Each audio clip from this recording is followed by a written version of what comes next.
everyone. Thank you, Juliet.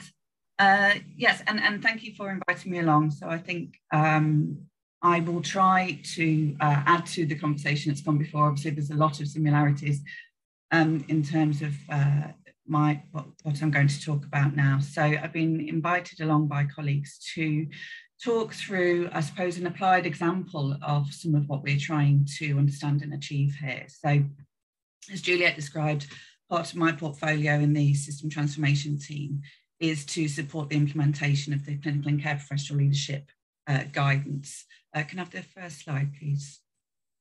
Thank you. So just as a very small amount of context so that we don't lose time, but just so that people understand. If you've not come across our guidance, please do read it. Hopefully there'll be a link going out with the details.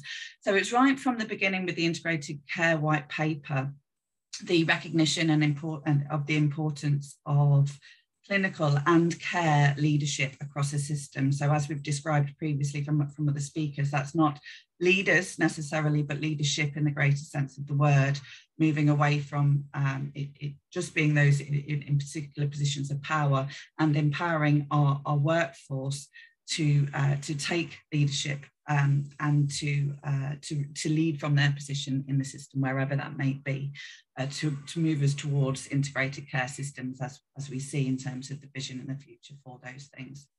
So the guidance was published in September, and it contains 5 guiding principles which are deliberately permissive. So it doesn't talk about what to do, it talks about what it will look like if we get there. So it's not how, but very much what a vision of success would look like. And it's important at this point to share that in the development of the guidance, which was the best part of a year in the making, we engaged with well over 2,000 clinical and care professionals across the system. And I think that's a lot to do with why it landed so well with systems when it came, in terms of it being the right things and focusing on the right things, because it really was developed with the people who will be affected by it at the heart of it. They literally wrote it with us and for us, and therefore it's embedded in what they would like to see, and hopefully helps to tackle some of the things that weren't necessarily working so well with traditional means. So as I say, it's based on 5 guiding principles, which I'll go over in a moment. And systems have all produced for us a local framework which sets out how they will embed over the next few years. This is transformational guidance. It wasn't all to be in place by the 1st of July. It's very much a developmental piece about how you as a system will work towards the ambitious vision set out in our guidance. Next slide, please.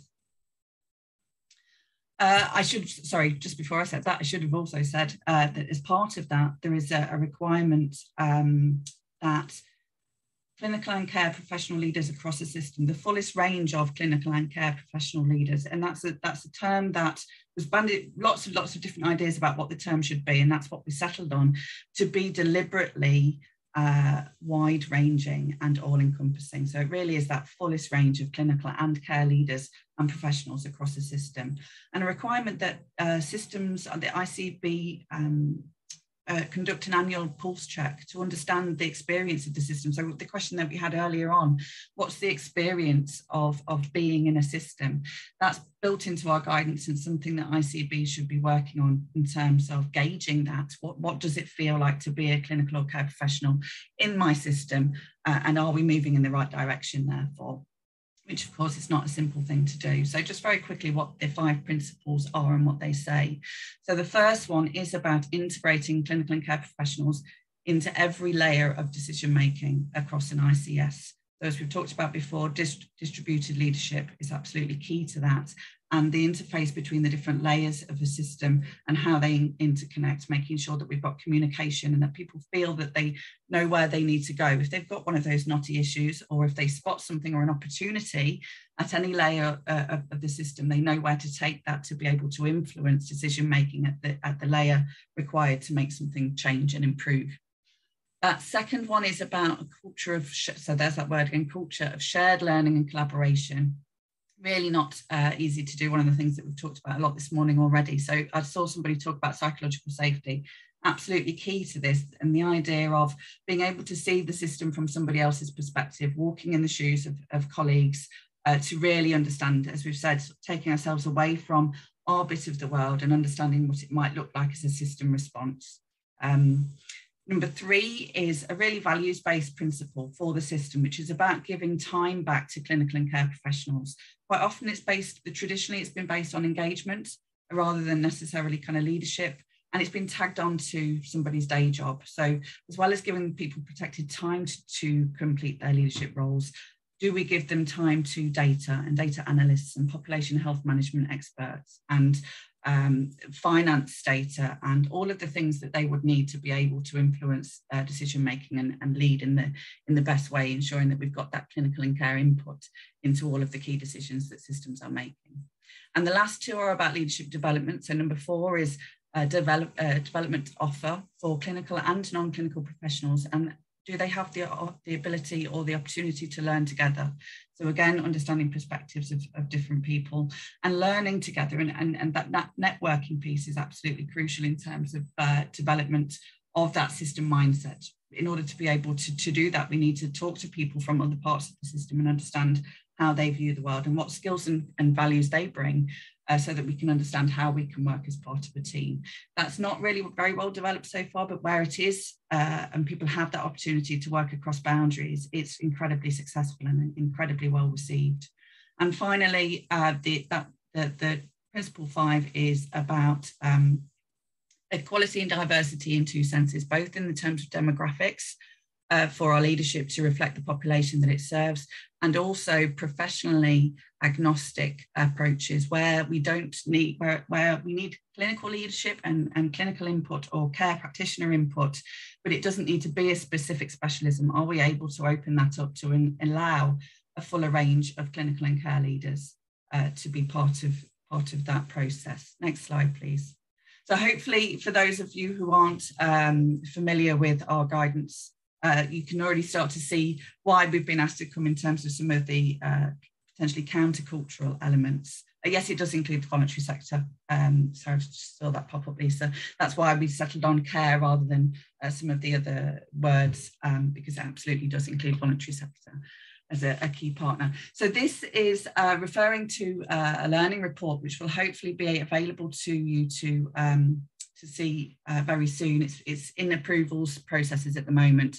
And I did a sort of select all and a word cloud, and then took out the title words, obviously, so that we had a better sense. And unfortunately, I think in translation, the yellow circle has moved. It should be on culture, which is next to the word change, and a little bit smaller, unfortunately. So you can just about see it in red there. And my point with this is that it's quite a small word in terms of what was described in the learning report. So the learning report spent time with the systems up and down the country that were trying to develop their frameworks that were submitted back in May earlier this year, and to understand people's journey and their learning and what was standing out for them as important as they were developing their approaches to clinical and care professional leadership. And culture was mentioned, obviously. If I can have the next slide, please. There we go, yes. So then I started looking at the other words on the word cloud, and I wish I hadn't started putting loops around all the ones that related back to culture, because it's most of them on there. So this was really just to show the point that everything that systems told us about the challenges, the opportunities, and the things that were standing out for them as they were on this journey to understand what clinical and care professional leadership might look like in their system and how they might influence it, came back to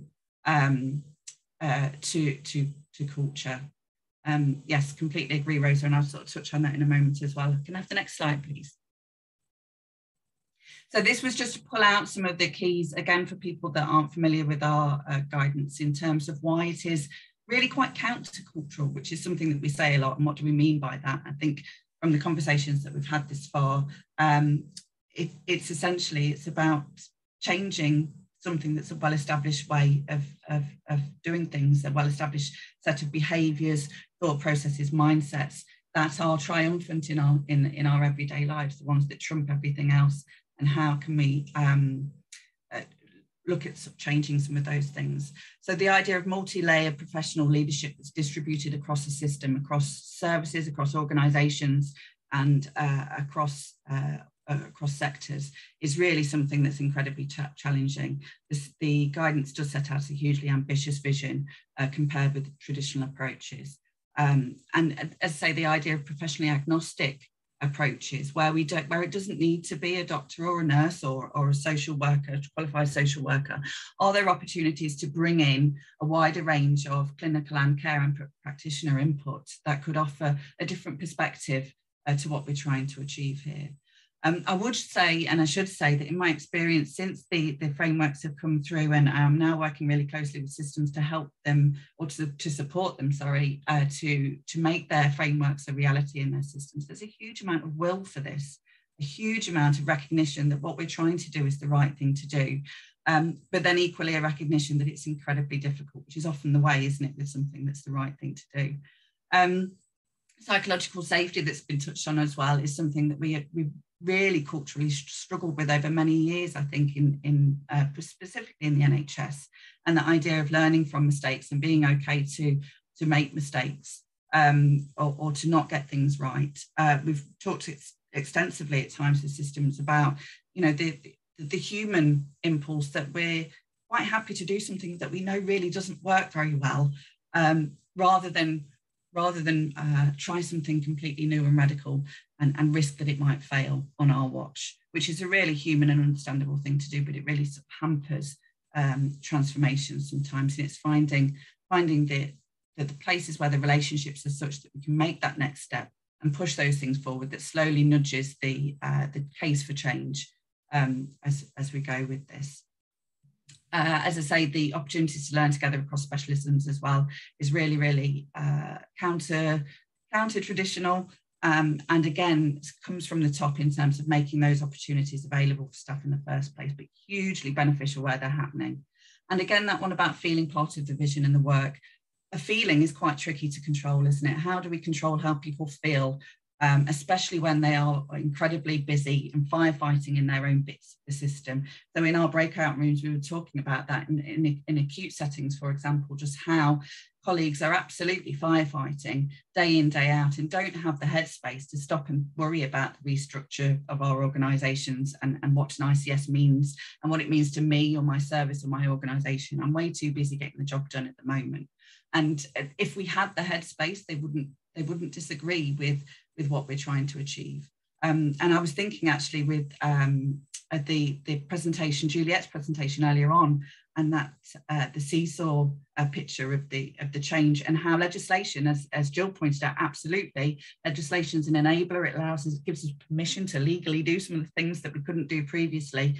But what it doesn't do is all the other really important stuff that makes it happen in a meaningful way, which is that changes in behaviour and outlook, and that culture of mutual respect across specialisms and professional groups, etc., which takes a lot longer and is really tricky. But I thought, as I looked at that, you know, quite often the legislation is much further up that seesaw shape in terms of where it's pitching what we should do, and quite often the reality of systems is down at that other end. Can I have the last slide, please? So how can we battle with some of that? So this was just a very kind of quick summary of some of the things that stood out for me as I'm talking to lots of systems up and down the country at the moment about some of the barriers and some of the counters to those barriers in terms of the culture that is conducive to effective clinical and care professional leadership.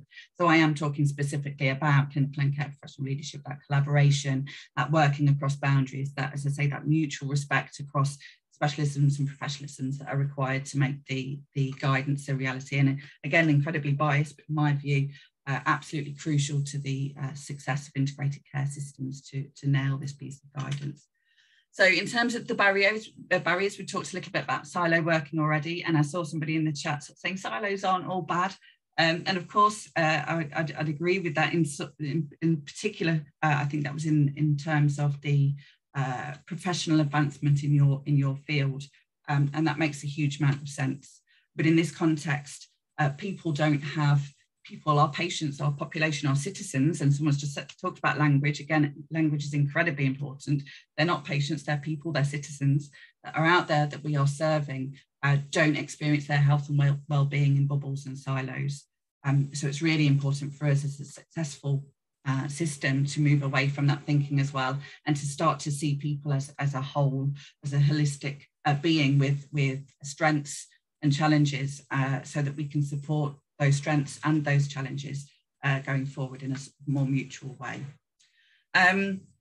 Professional identities, I think, are incredibly important and linked to the silo point and stress and pressure, which I'll pick up already and just kind of acknowledge. Professional identities can feel very threatened. It's incredibly important. You know, people spend many years studying and working to achieve their roles and their positions in our systems, and that's incredibly important. And that can feel threatened when we start to talk about multidisciplinary working or group working or team working across the system. And that's a very real thing, I think, to call out and be aware of. And you'll see that that's on the other side as well, because I think it's actually a really powerful thing to harness, rather than it being a threat to individuals and how we work. It can absolutely be a positive thing. We need your professional strengths. We need your specialism in our team. Come and be part of this wider team, and let's understand what everybody's bringing to that table as part of a team across whether it be around an individual or across a service or across a team or across a system, so that we can reframe that understanding. And as I say, mutual respect is key across specialisms for that. I think I'm running out of time, so I'll be very quick now. Just to point out. Yeah. Yes, thank you. I have very nearly finished, Juliet. This is my last slide. So lack of trust and understanding, as we've talked about previously, in terms of the communication and the ability to make people feel across the system. I mean, we've got millions of, literally 1.5 million people work in our systems up and down the country. So how do we reach each of them and make them feel part of this greater kind of whole, and what we're trying to achieve here? So as we said earlier as well, we talked about, you know, on the change wheel, a lot of our colleagues didn't really sign up for this, didn't really understand that we needed to change anything, are so embedded in their day-to-day work that they haven't had the opportunity to engage with the vision and the strategy behind integrated care. So we've jumped straight to the solution, and we need to kind of come back to help people understand their role in it and how it can work. Implicit behaviors, I think, is a really, really important one to point out, and something that has been talked about quite a lot, I think, in that it's invisible. Most culture is invisible. So we create it in the moment here, but it's also, we bring baggage from decades of working in systems, and our lives previously, our personal lives and everything else about us shapes the culture that we bring into the room to co-create that in the moment. And most of that is invisible, and therefore incredibly difficult to challenge or influence in many ways. And just finally, that point about focusing on structures over relationships. That's what most people have done with their frameworks. It's really, really understandable, because it's an easier thing to look at, and it's something tangible, and it's a very human thing to do.